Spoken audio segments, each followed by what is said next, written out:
and welcome back to All Watch What They're Watching, where we're curious and adamant about cinema. As always, I am one of your hosts. I'm Kiri. And I'm Adam. And today we are talking a little bit about Spike Lee's new film, Highest to Lowest, and how it holds up against the movie that it is inspired by, High and Low, directed by Akira Kurosawa. And then in paying homage to that, we're going to talk about our top 5 remakes. Good stuff. Yes, the High remake episode. This will be a fun conversation. I think when you talk about the state of movies, the movie industry, it's often a conversation that comes up a lot about the way that original movies are kind of sidelined for remakes and lots of sequels. And so I think we'll dive a lot into that. We'll give some thoughts and feelings about whether things should be remade and kind of that process and how to go about it. So it'll be interesting. I'll have some takes. I'll contradict myself as soon as we do some rankings, but it'll be a good time. Right. Yeah, I think that's an interesting point because I feel like I'm a big poster child for being like, yes, I want new content, absolutely. But then, something like Furiosa comes out and I'm like, yes, I will support this franchise until the day I die. Right. So, and again, like we both, I did it for the podcast, but we both saw Highest to Lowest, which, and looking at Spike Lee's filmography, this is at least his second remake. He also did Old Boy. Which I have not seen, but I heard was very bad. Heard the same, and the original is another beloved movie, and so people did not take kindly to him perhaps not doing the interpretation justice. Well, because man, Korean revenge films go hard. They don't give a crap. They go hard. I think at some point I've read the Wikipedia plot summary to Old Boy, and it is a wild one. It's wild. Yeah.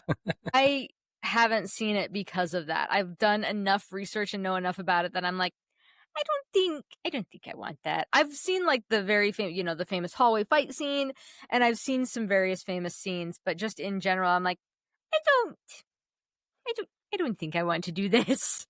Sure. Maybe I'll change my mind, but that ending especially, I'm just like, good night. Yeah, no, thank you. Quite the twist that, yeah. Quite shocking, I would say. Well, anyways, High and Low with Kurosawa.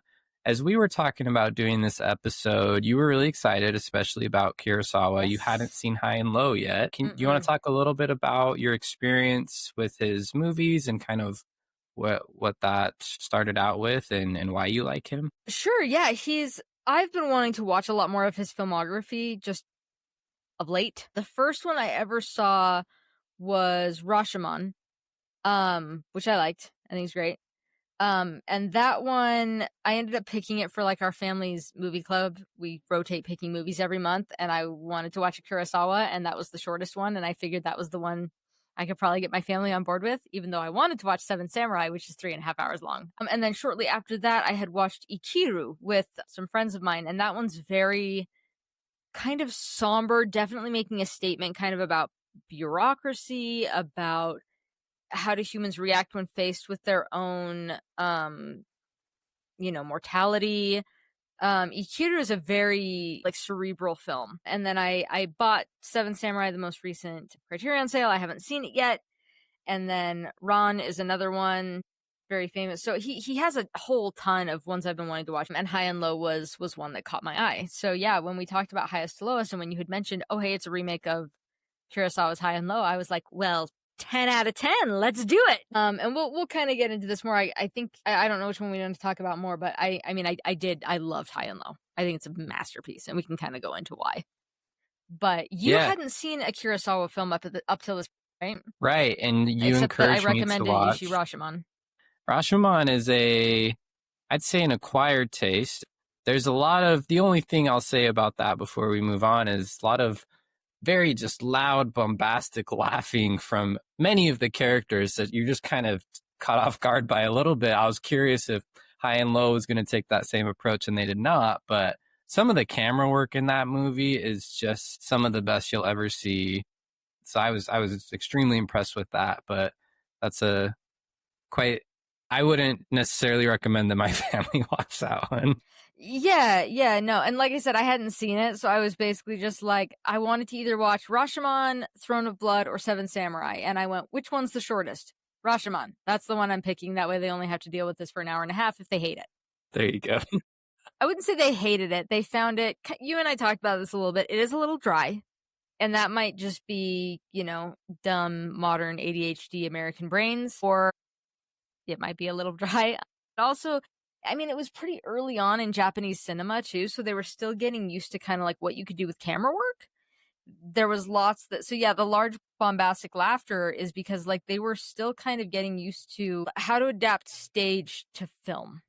Right. So a lot of it is very over the top. So yeah, I don't know. I mean, I really dug Rashomon. I like it a lot, but I'm kind of in the same boat. High and Low, I immediately texted my family and I was like, I wish I would have picked this one as the Kurosawa film because I genuinely think you guys will like this. Rashomon, I don't want to say like, yeah, I get it, but I understand why.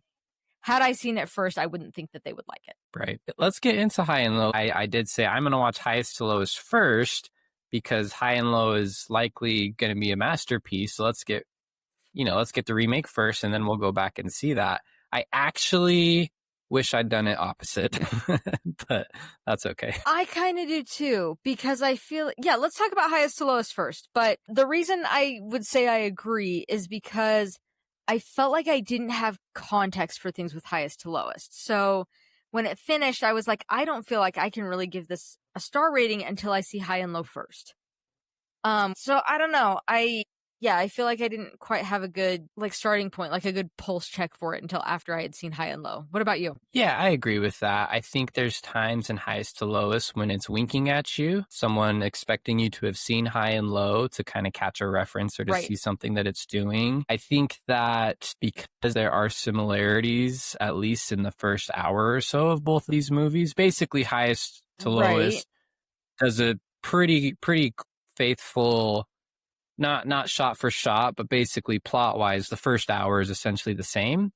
And so watching High and Low, which is this older movie that's a little bit more deliberate and slow at times, having the exact same plot that I watched the night before did feel a little bit slower than maybe it would have if I came at it from fresh perspective.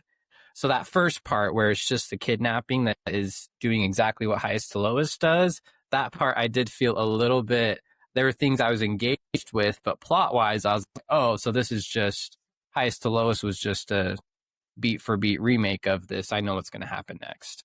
And maybe it's because I watched them like a week apart, I actually felt a little differently.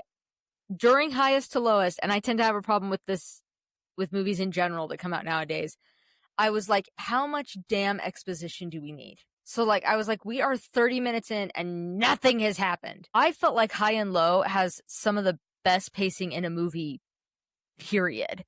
And I'm like, this thing is 2.5 hours long. It doesn't feel that way. I feel like it moves at a breakneck pace. Even like that first section, I was like, oh my gosh, we're going through this so much faster than Highest to Lowest did. Whereas like Highest to Lowest, I was like, my gosh, is anything gonna happen? Because we've been wandering around for 25 minutes and not a single thing has occurred. Whereas like High and Low, the kidnapping happens like 10 minutes in. You know what? Now that I'm thinking about this, I watched them back to back. I watched Highest to Lowest and immediately turned on High and Low. And so maybe that's where I didn't have a second to sit on it. Sometimes you can't judge your initial thoughts on a movie by your first watch because sometimes you're just not in the right state of mind. You're not refreshed. You're not that type of thing. So, and this isn't me. I love High and Low. I'm not saying that by any means, but let's go back to Highest to Lowest, a little bit about some of the details of the plot. I'll turn that over to you. That's your specialty. You're great at that part. So I don't know about that, but I appreciate that. Yeah, I mean, Highest to Lowest, directed by Spike Lee, starring Denzel Washington. Denzel is this music mogul executive guy about to make a deal because he doesn't want to sell his big music company to, even bigger executives, basically. His son gets kidnapped, held for ransom. They find out the kidnapper made a mistake. It's not his son. It's his, chauffeur's son that was kidnapped. But the kidnapper is basically like, doesn't matter. I am still holding this kid for ransom. Either pay the ransom or don't. So the first hour is kind of this moral battle where he's deciding, do I want to pay this? And kind of what's interesting contrast, he seems to almost have like this brotherhood with his chauffeur that is not there in High and Low. Right. And then, there will be spoilers. So spoiler alert, he decides to pay the ransom. It's very intricate and involved. They do get the son back. All is well as far as people are safe, but he's still out basically his entire fortune. Yeah. So the second half of the movie is kind of the detectives are doing their thing. Denzel can kind of see everything he's built. What would it look like if this all comes crumbling down, which is kind of what he's on the brink of. He ends up figuring out, which this is such a stupid plot point, but he ends up figuring out who the kidnapper is. And he and his chauffeur kind of go hunt him down, confront him. They get the money back. The kidnapper guy does end up going to prison, and Denzel's character does decide to kind of downsize. I don't know if he sells the company or what, but he basically starts up a new music company specifically to highlight like voices of people of color. And we can talk about this, but there's some class commentary, there's some racial commentary, but that's the short and long of it. Great. That's the high and low of it. There's some things that work in this movie, and there's a lot of things that don't. As you were given that plot summary, it kind of, I feel like there's two things going on in this movie, and I don't know if they necessarily clash per se, but they just don't fit really nicely together. And it's sort of your first half, second half. Your first half is very much the high and low plot line, which we'll obviously get into, where it's this moral quandary and, this guy, does he pay the ransom even though he doesn't have to because it's not his son? And what does that mean? And it never feels earned, him making that decision. It never feels like a real moral quandary. Also, it's not like a real position either. I know that people exist that are music moguls and stuff, but it's like it doesn't make any sense, right? So, like in 2025, we don't really have record labels dominating any sort of pop culture conversations. And I feel like I'm pretty plugged into pop culture in general. So already you have this wait, what does he do? Why is he doing this? And you have to have it because that's the second part of the movie. The second part of the movie is about reconnecting to the music and art and this sort of pro art, pro creative message versus there's some themes in there sprinkled in about AI and kind of getting to this corporate sort of commercial side of music. And so I'm like, yeah, you can tell that Spike Lee was really trying to hit that message and get that come across really well. And I love that. I really liked the second half of this movie, and I think it's a really good message. I think the end was powerful, but to fit it into high and low, I don't know if it works. Yeah, that's kind of the thing. I mean, I wrote down, wish it would have been its own thing. I don't think that we need the ransom plot, especially it being his chauffeur's son instead, because I still feel like the second half is kind of cheesy, but there's some stylistic things that are really cool. I think that's where the class commentary really clicks in, because the kidnapper kind of says some of that. He talks about how oh, look, you're so big, you're so powerful up in your fancy penthouse and stuff. What about all of us what about your brothers down here who are trying to make music and you're just concerned about the money now? We're down here making art, but you're up in your ivory tower and we're down here in the slums.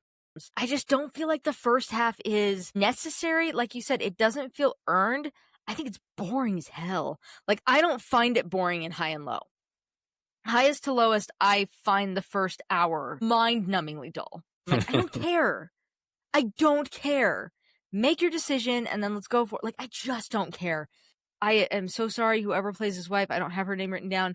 Her acting is bad. Yeah, it's pretty abysmal. I hate to call people out, but it is not good. And and Jeffrey Wright, I really like him as an actor too. He plays the chauffeur, and I feel like his script just wasn't doing him a lot of favors. It almost just doesn't make sense as a 2025 problem that you would think this person would actually have, where it works really well at high and low. And Here it just doesn't. There's also just a confounding, confusing decision. The music is weird. Like What the in the score world? is really odd. It's a really odd choice. The best way I can describe it is it feels like a Hallmark movie at times. And the way they're trying to have these serious conversations, but the score, you're like, where am I right now? This is really weird. It's got this really weird like piano thing kind of going on in the background. And the songs that are weaved into, it starts with this not terribly good cover of Oh What a Beautiful Morning from Oklahoma. Oh yeah. Why? Why is that there? I don't know. Yeah. Do you know? It's I like it's a don't. baffling choice. It's so weird. It's really strange. It really takes you out of it. I will say though, the turn when it gets to the correct me if I'm wrong, the Puerto Rican cultural celebration. Yeah. So that's the handoff where he's delivering the ransom on the subway to the kidnapper. And it's Yes. intermixed with this really great Puerto Rican street festival type thing. And it's intermixed with the police detectives trying to get through, and the ransomers have all these motorcycles planned out. And the music's great, and it's shot well, and it's engaging, it's fun. So I think that's the part I was like, okay, I can get behind this.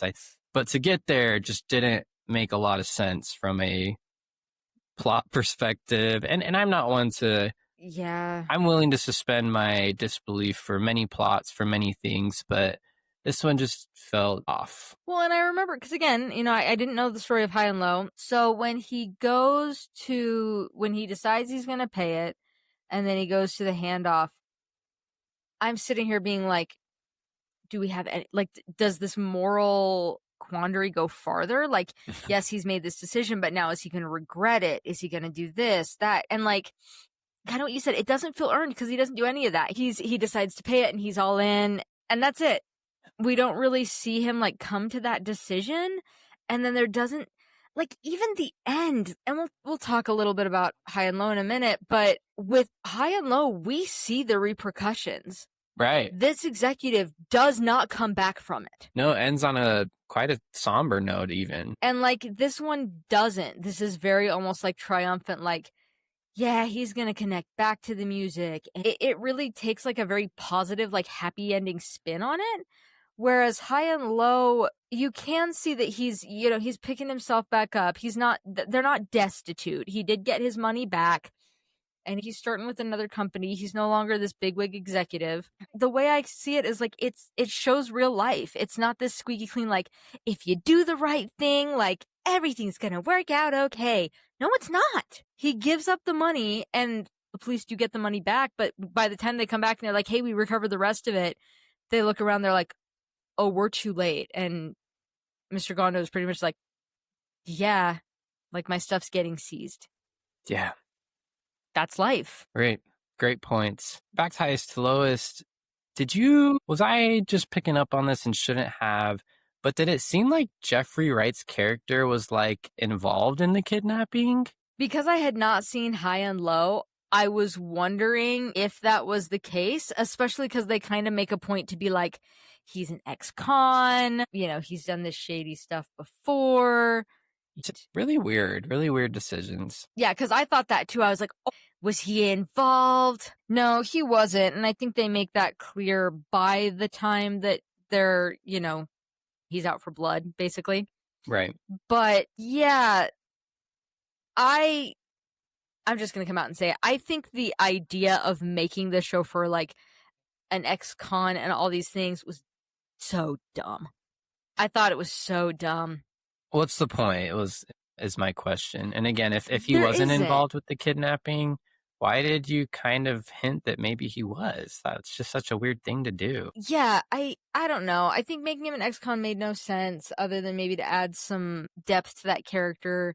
Yeah, we'll move on. I wish it wouldn't have tried to be a High and Low ripoff, and a bad ripoff at that. I wish it would have kind of been its own, almost like crime thriller. I wish it had been more of a crime thriller and we didn't have to deal with the moral quandary aspect of it. And I think it could have been better because you wouldn't be wasting a friggin' hour on a plot point that doesn't matter. I have a take that will maybe surprise you. everything I've just said about this movie that I'm going to hold off until we talk about high and low. All right, well, fair enough. And what is your star rating? 3.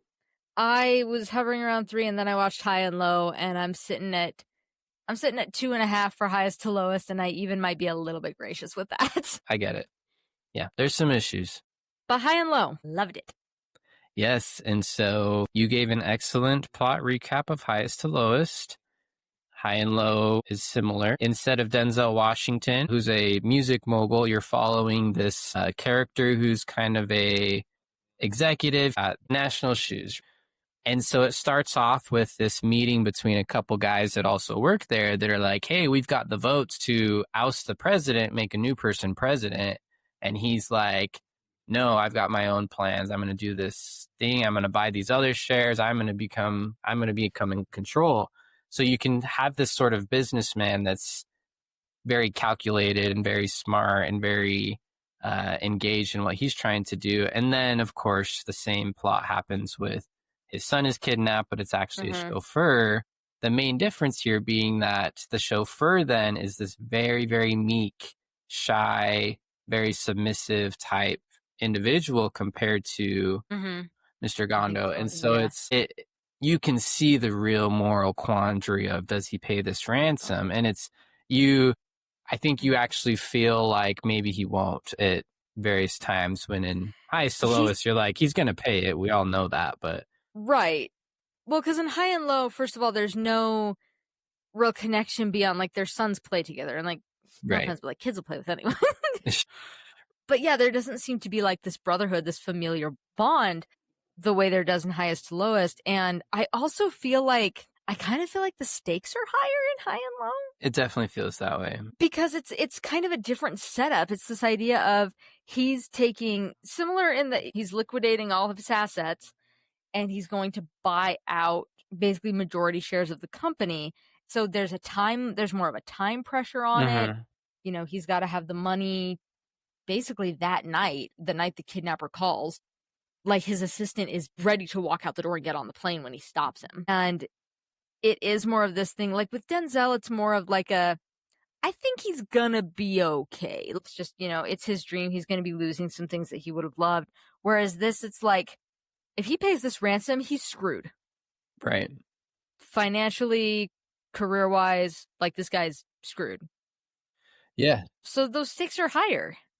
Yeah, no, you're exactly right. And you can really feel that. And it's also juxtaposed with this just incredible, like, blocking and framing. Every shot has like 45 people in it. Gosh. In the way that they're all kind of connected and put into different places of power, and the way that you just read all these different emotions based on things that are happening is absolute cinema, right? It's one of those things where you're watching, in most movies you don't necessarily notice those things, but me, who's more of a casual movie watcher, I'm watching this and I'm like, wow, look at how they're all staged. This is really remarkable. I can't think of a movie I've seen recently that does it like this. Like, this is really cool. And I know that people do. I'm just not looking for it. It just feels like, even if you're not looking for it, you see it and recognize it. And it's just incredible. Like, there are shots kind of near the beginning with 7 people in the shot. It doesn't look crowded. It doesn't look claustrophobic. Like, the composition, the camera work that they're doing, the staging, the blocking is all just, like I said, masterclass in composition. Just holy crap. It's so good. Yeah, it's one of those things. I would love to have been a fly in the room watching him stage everybody, and like, I'm sure it took a long time to really get everyone perfectly, but you can just see there's so much intention in that. So anyways, plot wise, he also ends up paying the ransom, get the kid back, and so then the second act of the movie is really just an investigation. You see a little bit of Mr. Gondo, but really he's not so much in the second act, except for a couple interview type scenes. But it's just them going through the investigation and going like piece by piece. It feels very similar to like Zodiac or Memories of Murder, or just your typical kind of whodunit, analyzing police doing good police work. It's really, like you said, it's really engaging. It's really well paced. again, there's like 75 people and they're all staged in a way in this room that's engaging and they're sharing information. So then they get the leads and they know who it is. So then it's about catching him and getting him because they want to, Right. they have to catch him in a certain way so they can get a longer charge where the kidnapping wouldn't be as long.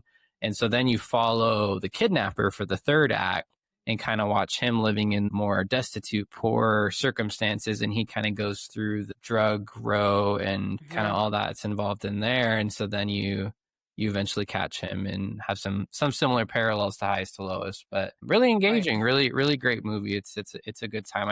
Yeah, I think you covered it really well. I mean, like I said, everything, it was superior in pretty much every single aspect. Like, the acting was fantastic, whereas the acting in Highest to Lowest, again, Wright and Washington were good, but they had a poor script to deal with. This was a great script, and the acting was top-notch. Really loved everything his wife did. Yeah.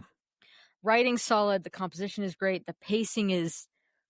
I could talk all day about the pacing, and I've already talked about it a little bit, but, like, they're both 2.5 hours long, and Highest to Lowest, I was just like...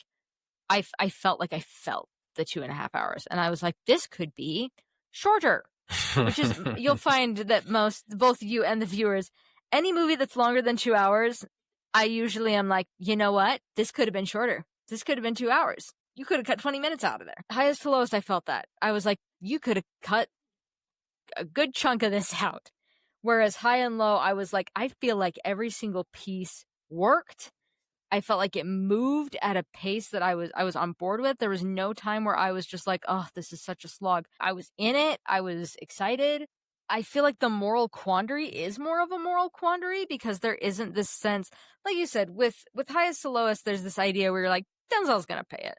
Right. Especially because you're like, he's got this brotherhood with his chauffeur and his wife and his kid are pressuring him to pay it because he also has a connection to, the chauffeur's son.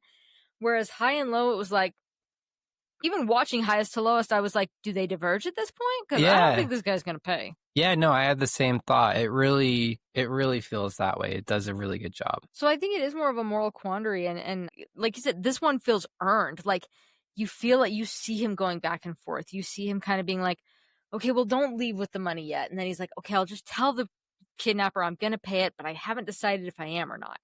And then you finally see him be like, okay, let's go get the money. I liked the class commentary better in this one too, I think. Yeah.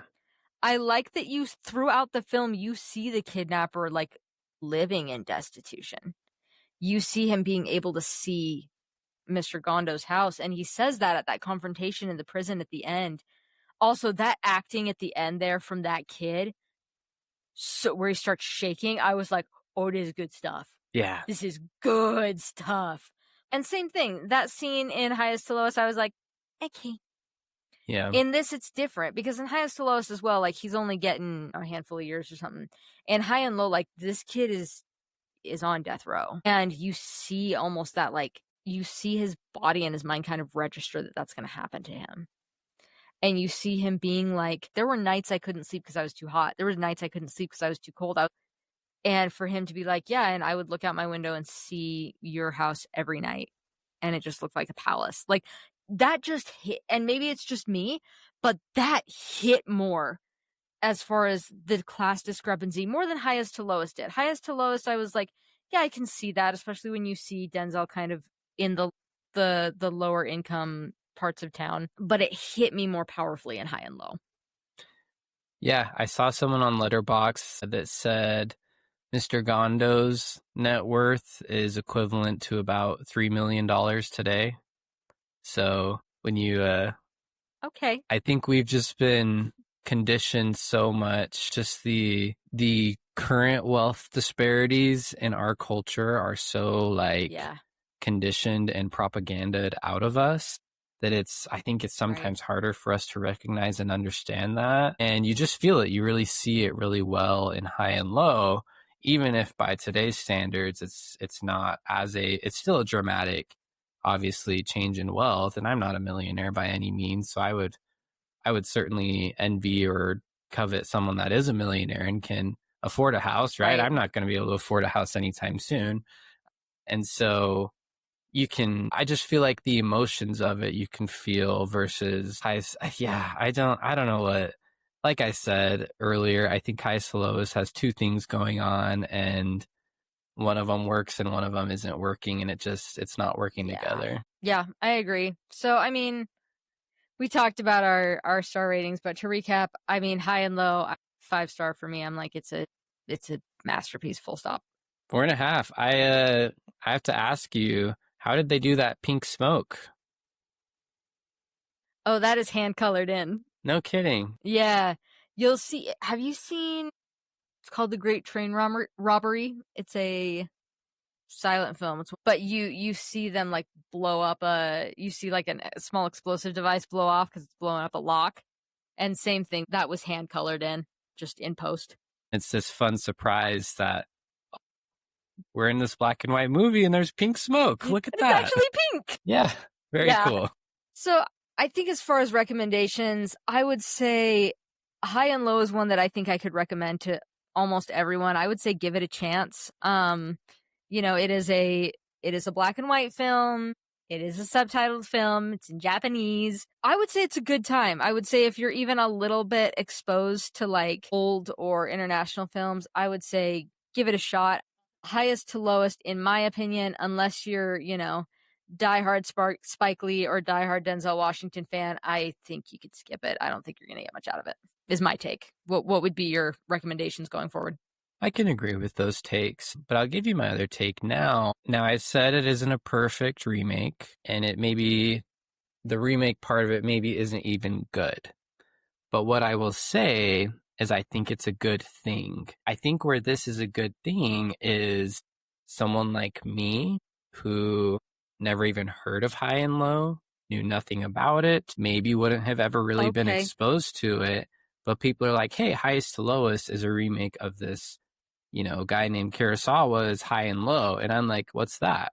And I go and I look on Letterboxd and I see all of my mutuals who have seen this movie rated a 5 or a 4.5. And I'm like, what is this movie? What's going on here? And so I think that a remake like this, and I don't know if you saw, as you may have been distracted by What a Beautiful Morning, but during that opening credits, I noticed that one of the producers was a Kurosawa. So I don't know who that was. Notice that. So I assume it's obviously someone related to him. But so I think that obviously, I think Spike Lee's at a place in his career too, where he's going to be, where his goal is to bring awareness to a Kurosawa film.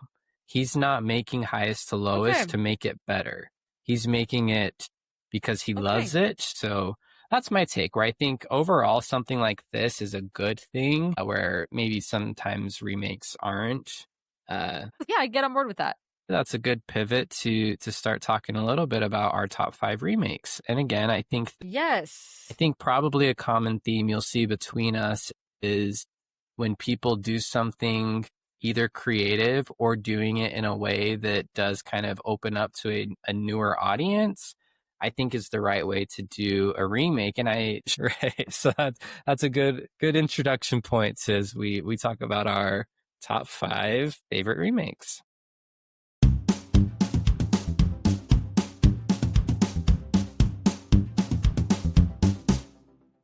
Yeah, so we'll kind of go through these fairly quickly because we don't want this to be a 2-hour-long episode, as you and I know that we can do if we really let ourselves go.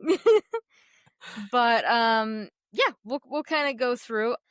And I don't know if I'll completely stay true to this because I didn't do a ton of research, but I really tried to do things where I wanted it to really feel like a remake of a previous film. And we kind of talked about this. I was like, cause I could technically fit in Lord of the Rings, but it just felt like another adaptation of the books. And I wanted to pick something that really felt like a remake of another movie. That being said, my number 3, really, I'm cheating quite a bit with that. And then there's another 1 or 2 that I think might be based off of a book, but it still to me felt like a revamp of the film. And so, like I said, I didn't do a ton of research. I mostly went off vibes, but I did kind of want to do more of that, where it felt like they took an old film, decided to put their own spin on it, re-released it under, a new name or a new cast or whatever. Yeah. we had some conversations. We talked through Yes, it. we did.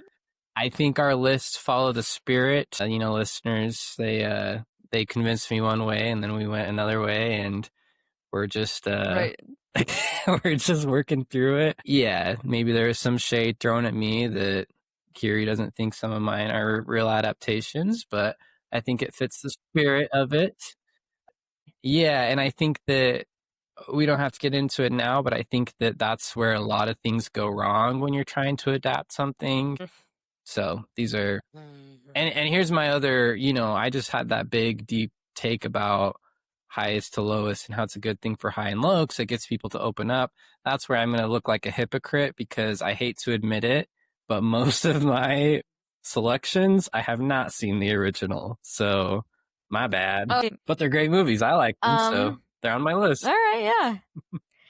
I've seen some of these, not all of the originals. Would you like to go first, or would you like me to go first? I'll go first. I have some honorable mentions, and I'm not sure that you do. I don't. Yes, I'll jump in with some honorable mentions. I have last year's Nosferatu. I thought that was a good film, but I have not seen the others. Have you seen the original of that one? I haven't. Maybe if I had, unless you count the episode of SpongeBob where he shows up. I will fight you right now. But no, those are on my list to watch at some point. We almost watched it last Halloween, but didn't end up. So I'll watch You that gotta see sometime. the original Nosferatu. Yeah, I know there's like a funny scene of him running around with a coffin, so I'll check it out sometime. Yeah. My two other honorable mentions, I have 2022's All Quiet on the Western Front. I'm not generally one to love war movies, but I think the score of that movie and the dread that every second of that movie instills in you is really powerful. I really like that movie. And it's the third remake, if I remember right. The original's better. I'm sure, but just the saying. score in All Quiet on the Western Front is something else. And then my third one is that I didn't know was a remake until doing this list is Queen Latifah's Last Holiday. It's essentially a TV movie, Christmas movie with Queen Latifah and LL Cool J, and I love it. I love that movie. It's in the regular Christmas rotation. That's awesome. Yeah. So that's my honorable mentions. I can kick it back over to you for your number 5. Yeah. So my number 5 is actually a remake of another Kurosawa film. So the Kurosawa film is Yojimbo, and the remake is Fistful of Dollars. Oh, okay. So Sergio Leone, it's part of the trilogy of The Man with No Name, so it starts Clint Eastwood. So it starts out Fistful of Dollars, and then a few dollars more, and then it wraps up with The Good, the Bad, and the Ugly. A handful of people only know Good, and Bad, and the Ugly. Like me. Right. But, solid spaghetti western, came out in 1964. But, yeah, I mean, I'm not going to say much about it. It's been a hot minute since I've seen it, but I've seen Good, the Bad, and the Ugly far more recently. But, I mean, Fistful of Dollars, solid western. I really enjoy it. Yeah. Kick it off to your number 5. Great. My number 5 is 2007's Hairspray. I also have not seen any other adaptation of Hairspray. You haven't seen John Waters' Hairspray? I haven't, but I know that is kind of a episode when you were talking about a divine who do they play? Do they play the mother? I would assume so since it's a drag role. Yeah. Anyways, that was that's one of those movies where we would just watch as a family and all have a great time. Yeah, it's a fun time. The acting is great. Obviously, Zac Efron, Amanda Bynes, John Travolta's great in there. Christopher Walken, he's great. The music's really great. I've always James Corden, right? He's the Corny Collins. Everything's about it's great. That is not James Corden. Sorry. That is James Marsden. Chris Pine. James Marsden. Chris Pine? Goodness gracious. James Marsden. James Marsden. Right. James Marsden. Cut all that out. James Marsden. James Marsden. Or is Corny Collins. That's who I thought it was originally. And, Only person I said it was. I love him, by the way. Oh yeah, he's great. He's great. He's great. Yeah, you also have Michelle Pfeiffer's the villain, which is just chef's Yeah. kiss. It's She's a so great good. movie. I love Hairspray. What's your number 4? So my number 4 is Ben-Hur, the 1950s one. Fun fact, it is tied with Titanic and Return of the King as a movie to win the most Oscars, so it also has 11 Oscars. Awesome. Yeah, this was kind of in my family, like kind of the long, like slow Sunday afternoon. It was like, yeah, let's put in Ben-Hur. It's 4 hours. You know, that chariot scene to this day is just some fantastic stunt work. The amount of extras that they had to fill that stadium, to get the sounds, they literally went to a Super Bowl and were just like, yell as loud as you can. And they recorded that. That's what was used for a lot of the chariot race. I quite enjoy Ben-Hur. 1959, directed by William Wyler, stars Charlton Heston, who was also in The Ten Commandments and a handful of other ones. It's not one that I'm like dying to go back to all the time, but I do think, again, I think that chariot race is just fantastic. And you actually were texting me before this episode earlier. You said you had some background on kind of some of the... I wouldn't call it background. I'd call it some tea or some hot goss. And that is that, and it's a little bit disputed because there were a couple different writers for the movie, but one of the writers that there's some credibility to him having some credit on the screenplay. I'm not sure if he was given the most credit or whatever it is, but he basically came out and said that he wrote Ben-Hur and Masala's characters as having a homosexual relationship early on in their life, and that is where much of the tension goes for it. And he even goes to as far as saying that he told the actor Masala to play it that way, and that everybody knew except Charlton Heston. And so there's some public sort of back and forth between him and the screenwriter years and years later, kind of going back and forth, Charlton Heston denying it and disputing it and saying that's a load.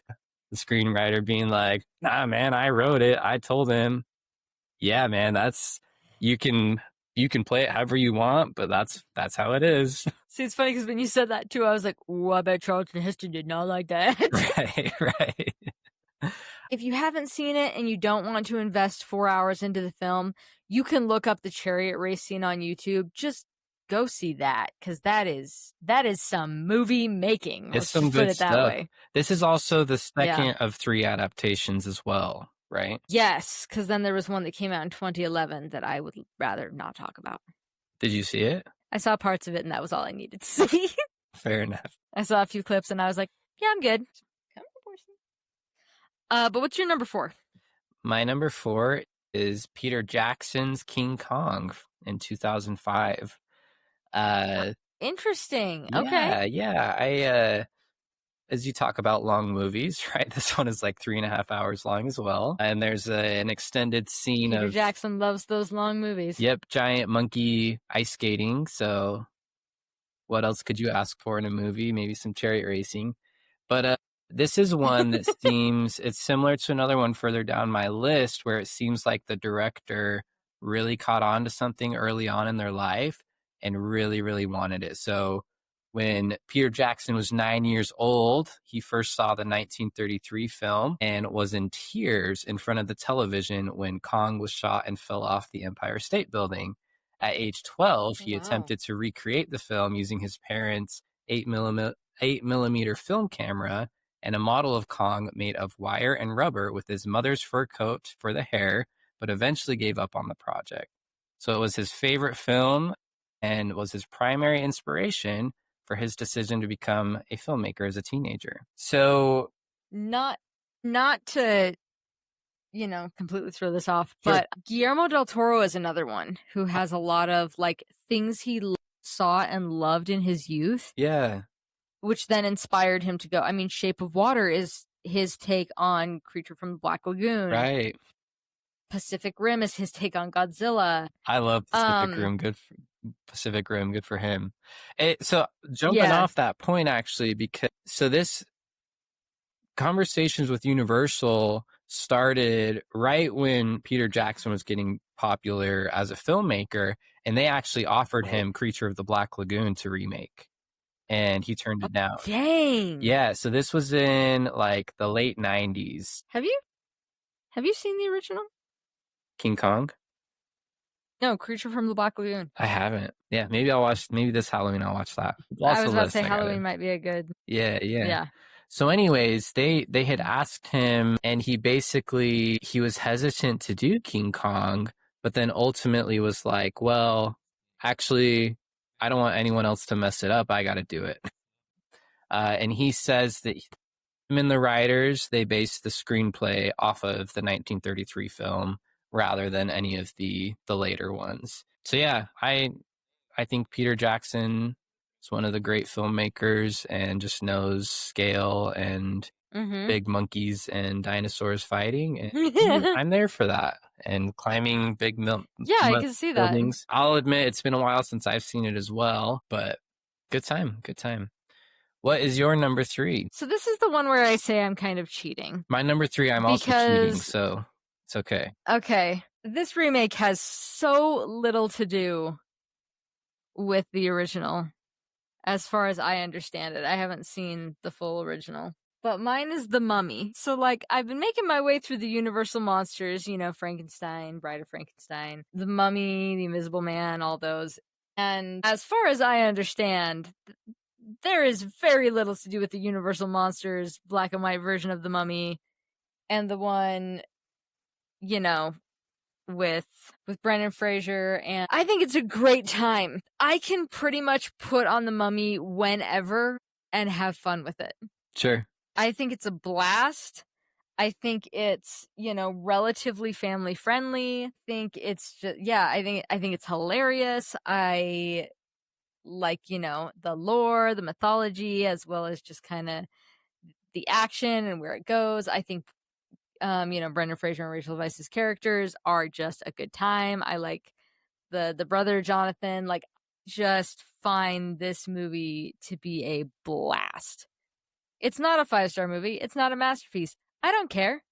I think it's so much freaking fun, and I feel like it is something that I can comfortably throw at anyone, and anyone will like it. I think it's it's like a good Friday night movie. You don't have to think too much about it, but it's fun. It's a good time. No notes. But yeah, I don't think it has it's a remake in that they both have a mummy in it, and that is the title. I think that's about all they've got going for them. So for me, I'm like, yeah, it's technically a remake, but I don't know if it's really a remake in the spirit of the way my others are remakes. But I think it's a blast. I love The Mummy. That's pretty much all I have to say about that. Close enough. You've seen it, right? I have, and it's difficult to go wrong with Brendan Fraser. So glad to see his research. I'm excited. Yeah, but let's take it away to your number 3. All right. Also, my cheater pick. My number 3 is 2011. Also a monkey pick. So there you go. But it's 2011, Rise of the Planet of the Apes. The reason why this is a little bit cheating, or a lot of it, depending on who you ask, is the real Planet of the Apes remake was 2001, Tim Burton's version. And I haven't seen that. I've seen the original. Do you want to hear a fun fact about me? Absolutely. I have never seen a single Planet of the Apes movie. You need more monkeys in your life. What are you doing? Like, I haven't seen any of the old ones. I've been meaning to do a watch through. I haven't seen any of the old ones. I haven't seen the Tim Burton one. I haven't seen any of the new ones. I have not seen a single Planet of the Apes movie. So this was the first one that I'd seen, Rise of the Planet of the Apes. And I would personally call it more of a prequel than anything else, but okay. I think it's enough of a reboot and remake that I'm counting it. Okay. I even pulled this quote. They said in an interview, this has been called a prequel. It's been called a reboot. What would you call it? And they say, well, it's funny. We were interviewed on the set last summer, and I said, it's a reinvention. And someone quickly said, that's exactly what Tim Burton told me in 2001. So it's really hard to say. I guess if I had to pick, I would say reboot. So Close enough, but yeah, I love these movies. This was my first introduction to them. I know a lot of people are low on this one, but then there's Okay. Dawn of the Planet of the Apes and War of the Planet of the Apes, which are the War. direct Yeah. sequels to this trilogy, which are like phenomenal movies. And I rewatched them in preparation for last year's Kingdom of the Planet of the Apes. I love Planet of the Apes. If you haven't Mm-hmm. been able to tell that yet. Uh, that trilogy I think is just fantastic. I still really like Rise of the Planet of the Apes. Sweet. It's just a good time. Also Charlton Heston, a little bit later in his career, Mm-hmm. and that movie really holds up. Like it's really good. Okay. So I would recommend it. It's a good one. And then I can't You might have to do like remember. a top 5 Planet of the Apes or even just top 5 monkeys or something. Oh, for sure. And I gotta go back and watch the rest of the ones. I know there's one, I can't remember which one it's called, but one where the apes come to Earth and they're like put on trial in a courtroom. So it's like a courtroom drama. And apparently it's very good. Excellent. It's very good and like really dives into like some really complex social issues about real life in that I got to get to at some point. But yeah, Planet of the Apes, keep remaking those. Give me more of them. I've been, like I said, I've been meaning to watch them. That might be a fun episode topic. Yeah, great. So what's your number 2? So my number 2 is Ocean's 11. The original I know came out many years previous. Ocean's 11 is one of those movies that like I've talked with people about it and it's like it's just cool. Sure. Like you want to be them. Like you got George Clooney and Brad Pitt both kind of in their prime. Julia Roberts in her prime. Everyone is hot. Everyone is cool. Everyone is like, you know, doing this criminal heist thing. Like this is a top tier heist movie. It's just because you said you haven't seen it, right? I have not. I've seen Ocean's 8.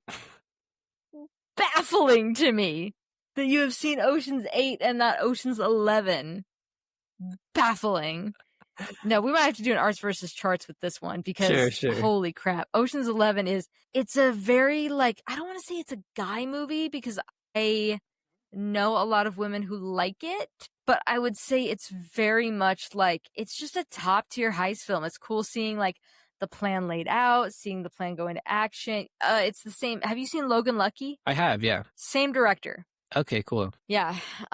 He also did Black Bag, which I know you and I have both seen recently and Okay, yeah. No, enjoyed Black it. Bag's great. Yeah, That's one of the so- first movies me and you ever talked about. Yeah. So Ocean's 11, Steven Soderbergh, 2001. I think it's a really good time. Like I said, it just kind of exudes cool.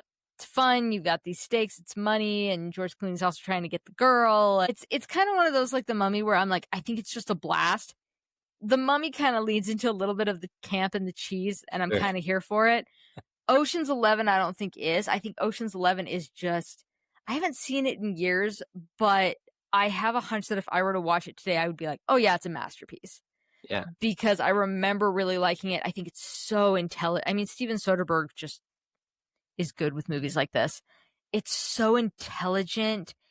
It's quippy. The way it's shot is really interesting. It's making me want to rewatch it, to be honest. But yeah, I mean, Ocean's 11, I think it's just fantastic. Yeah, well, when you talk about Soderbergh and when Black Bag came out and just kind of, it was a quiet movie and probably didn't make as much as it should have. Mm-hmm. And I think he was saying as kind of the lead up of like, yeah, we just need more movies for adults. They're just, you know, smart adult movies that you don't have to hold anybody's hand. You can just be an adult about things and approach things in a creative and, you know, smart way. And I can really appreciate that. And Black Bag is a crisp hour and a half.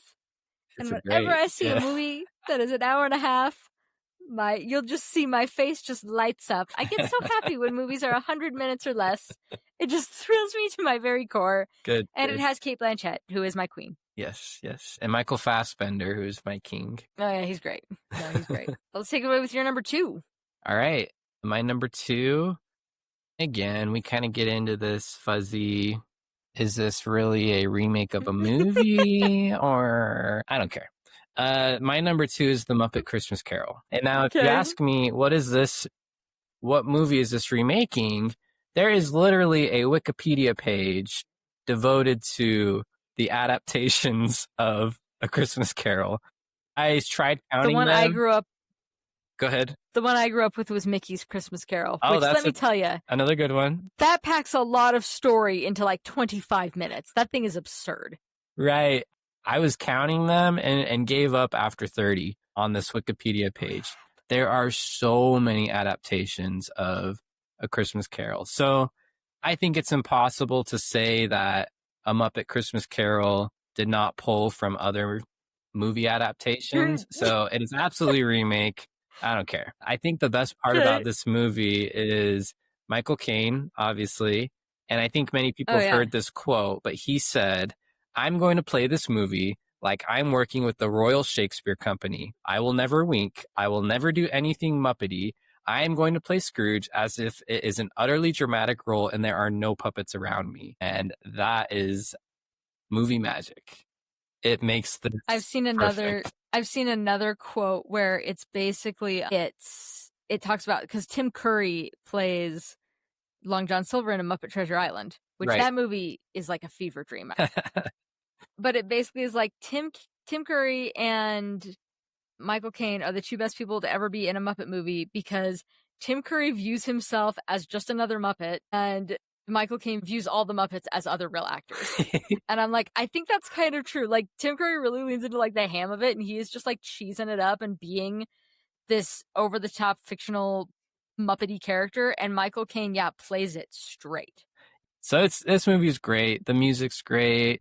Brings in some classic Christmas songs. We're always singing One More Sleep Until Christmas, or Allie and I'll joke and count however many days and sing it with however many days are left. You can skip the love song midway through. Most cuts just flat out skip it, acknowledge that it's bad. So you can still watch that scene in various cuts or versions of the movie. I can't remember if Disney Is Plus. It problematic? No, it's just bad. Oh, it's just bad. Okay. All right. That's funny. I think it's just bad. I don't think it's problematic, but and I can't remember Disney Plus there was either controversy because they had it in it or they didn't have it in it. I can't remember for sure. And I think Allie feels strongly one way or another, but I can't remember. But if something's bad, let's just cut it. Move on. Cut it out. Yeah. Yeah. So that brings us to your number 1, no? Yes. My number 1 is 1982's The Thing. My best friend introduced this movie to me, and it is just very good. Have you seen the original? I have. Okay. 1951's A Thing from Another World. That was one I watched with my grandpa. It was either this or The Blob. I think it was The Thing from Another World, but it's also been decades since I've seen it. But no, 1982, again, my friend showed it to me a couple years ago, and I was just like, oh dang, this is good. Yeah. This is really good. Do you know the premise? Oh, I've seen The Thing. Oh, okay, well, good.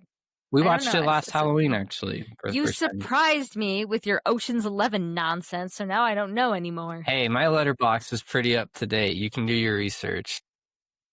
Okay, all right, fair enough. Yeah, no, I think it's great. I think it's a really good premise of like the Thing can turn into basically whatever form it wants, and you never know if other people are the Thing. At one point, I think one character is even concerned that they themselves are the Thing, and they somehow don't know. Yeah.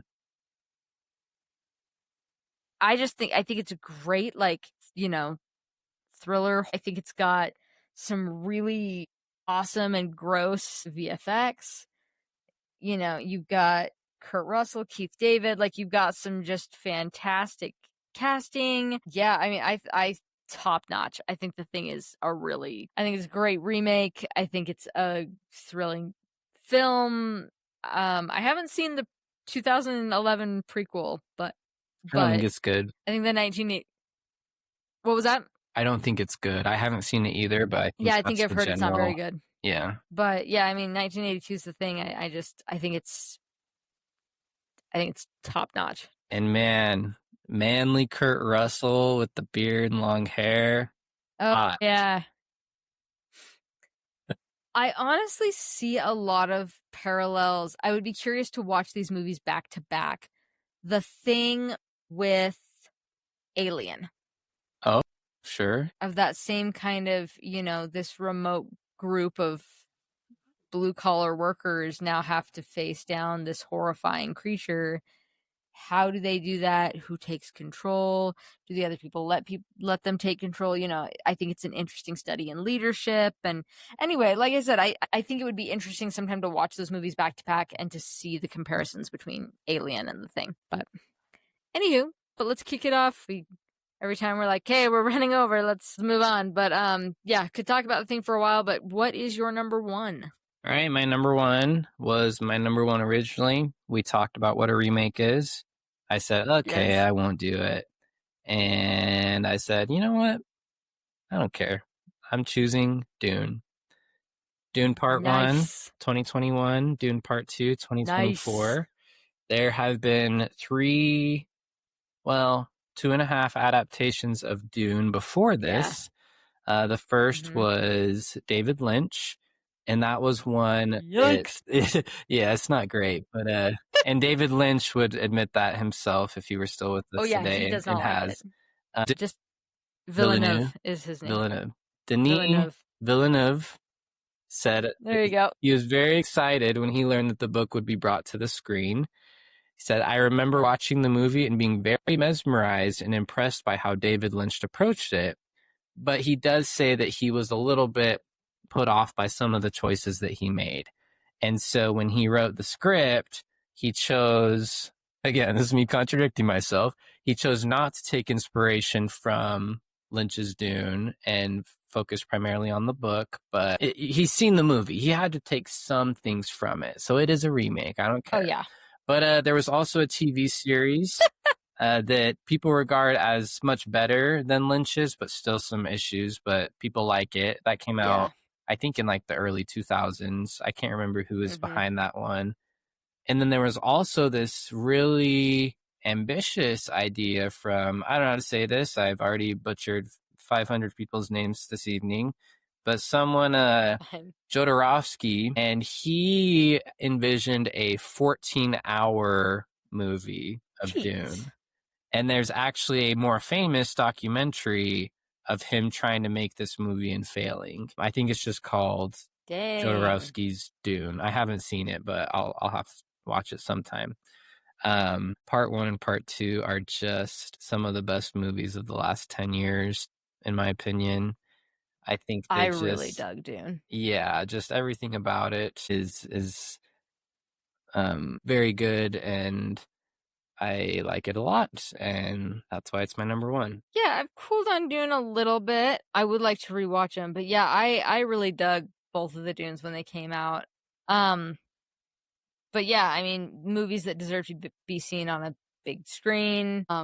Yeah, no, I think good picks. I gotta tell you, picking remakes was hard. I feel like I had to hunt down because I was like, is this a remake? Is it not? I felt the same way, but like I've said, I think there can be a lot of good that comes out of remakes. I think for, on my list, you had a Denis Villeneuve and Peter Jackson that were like, I love this thing so much, and I want to just keep showing that love of that thing. And then you have some, Hairspray is kind of this different interpretation based off of the musical that eventually, the Broadway musical that was different than the original. And obviously the Muppet Christmas Carol, it's obviously just doing this in a really fun way.